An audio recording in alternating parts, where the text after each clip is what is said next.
सच्चा प्यार। देव की शालिनी से अरेंज मैरिज हुई थी।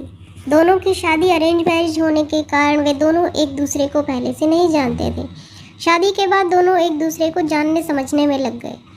वक्त के साथ दोनों एक दूसरे को समझने लगे थे, तो देव को लग रहा था कि उसे एक बेहतरीन पत्नी मिली है।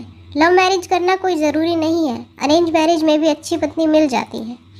दोनों एक दूसरे को अच्छी तरह से समय देते थे, एक दूसरे के काम में हाथ बटाया करते थे। पति पत्नी दोनों में प्यार गहरा होने लगा था।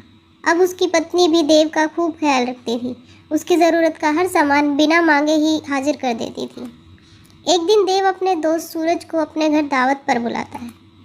देव और शालिनी के प्यार को देखकर सूरज बोल उठा, तुमने तो अरेंज मैरिज की है, लेकिन तुम्हारी पत्नी बहुत अच्छी है। तुम बहुत ज़्यादा खुशकिस्मत हो। तुम्हें अरेंज मैरिज होने के बावजूद भी इतनी अच्छी पत्नी मिली है जो तुम्हारा बहुत ज़्यादा ख्याल रखती है, और तुम दोनों भी अच्छी तरह से अपनी ज़िंदगी बसर कर रहे हो। एक दिन देव अपनी पत्नी से कहता है कि तुम जाकर तैयार हो जाओ, हम लोग कहीं घूमने चलते हैं। शादी को इतने दिन हो गए हैं और काम होने के कारण हमें टाइम भी नहीं मिला घूमने के लिए। चलो आज हम घूमने के लिए कहीं चलते हैं।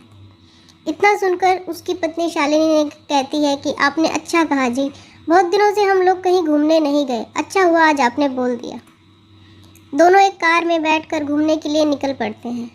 रास्ते में जब हाईवे पर गाड़ी जाती है तो उसे एक बड़ी गाड़ी में टक्कर होने के कारण दुर्घटनाग्रस्त हो जाती है। देव को जब होश आता है तो वह हॉस्पिटल में था। वह अपनी पत्नी को ढूंढने लगता है। अपनी पत्नी को ढूंढते ढूंढते दूसरे कमरे में जाता है, जहां वह देखता है कि उसका सर अथवा पैर में बहुत ज़्यादा चोट आई है। देव घबराकर डॉक्टर से पूछता है कि मेरी पत्नी की तबीयत ठीक तो है, क्या वह सही हो जाएगी ना? तभी डॉक्टर कहता है कि तुम्हारी पत्नी की पैर की नसों में ज़्यादा खून निकलने के कारण पैर को काटना पड़ा है, वह नहीं चल सकती।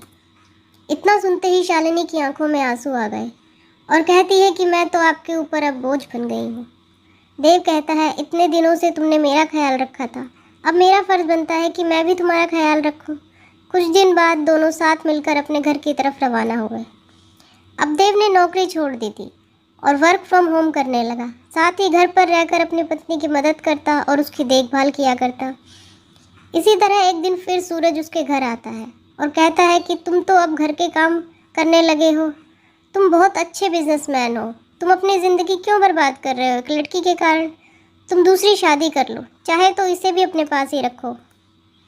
देव कहता है कि मेरी पत्नी से बढ़कर मेरी ज़िंदगी में कुछ भी नहीं है, मैं उसकी देखभाल हमेशा करूँगा।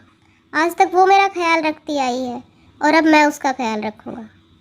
शालिनी जो अंदर कमरे से सब सुन रही थी, उसकी आंखें खुशी से नम थी और वो अपने भाग्य को सराह रही थी। अगर आपको ये कहानी पसंद आई हो तो इसे लाइक करें और हमारे पेज को फॉलो करें। धन्यवाद।